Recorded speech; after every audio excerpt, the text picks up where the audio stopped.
Le GP2R, c'est le groupement des préventeurs du risque routier. C'est un syndicat professionnel qui regroupe les professionnels de la prévention du risque routier en entreprise. Sa vocation, c'est de travailler auprès des institutions essentiellement, de faire reconnaître la profession, de lui donner sa dimension réelle et puis aussi de lui donner ses lettres de noblesse avec une certaine déontologie, etc. Voilà. En matière de prévention du risque routier, le GP2R a de multiples actions. Elles sont moins directement auprès des entreprises, justement, que je disais, auprès des institutions. Et nos moyens de faire passer les messages relatifs à la prévention du risque dans l'entreprise, c'est aussi d'être sur Préventica, d'animer des conférences et de porter une bonne parole. Voilà. Cette bonne parole, on espère qu'elle sera entendue par les entreprises et les collectivités de façon à ce qu'on puisse suivre de préférence des schémas cohérents dans la mise en place d'un risque qui est relativement mal maîtrisé.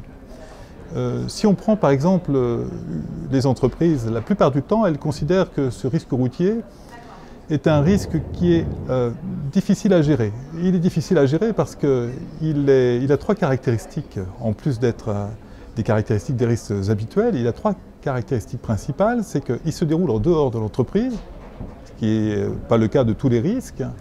Il fait que le statut du conducteur est relativement ambigu et que le statut du véhicule utilisé est aussi ambigu. Ceci fait que dans les entreprises, on a tendance à le sous-estimer, le considérer comme étant un risque qui est plutôt du domaine du comportement individuel du conducteur.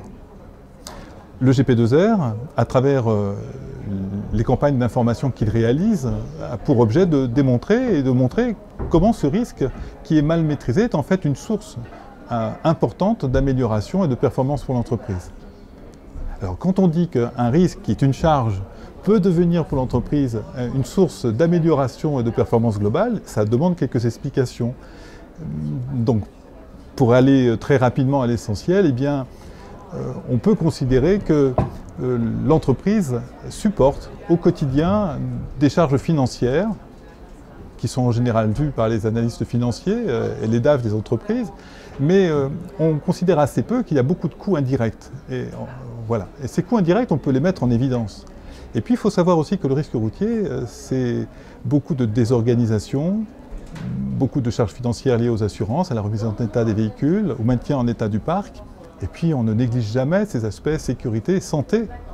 À travers la sécurité, il y a ces obligations réglementaires qui sont faites par l'article 41-21 du Code du travail sur les obligations d'évaluation des risques et toutes les conséquences que ça peut avoir pour l'entreprise. Et puis sur les aspects santé-sécurité, c'est le bien-être au travail, les RPS qui sont aussi directement visés. Le risque routier est au cœur de tout ça. En matière de performance globale, si on considère que la performance globale des entreprises, c'est pas seulement l'aspect économique, mais aussi l'aspect sécurité, santé, environnement, notoriété, image de l'entreprise, là encore, le risque routier présente de multiples leviers qui permettent d'améliorer considérablement cette performance globale. Donc d'apporter à la fois du bien-être au travail, à plus de pérennité en l'entreprise en garantissant qu'elle respecte en tout les obligations légales, mais aussi des améliorations financières notables puisque ces charges finissent par être gommées et redonnent plus de performance économique.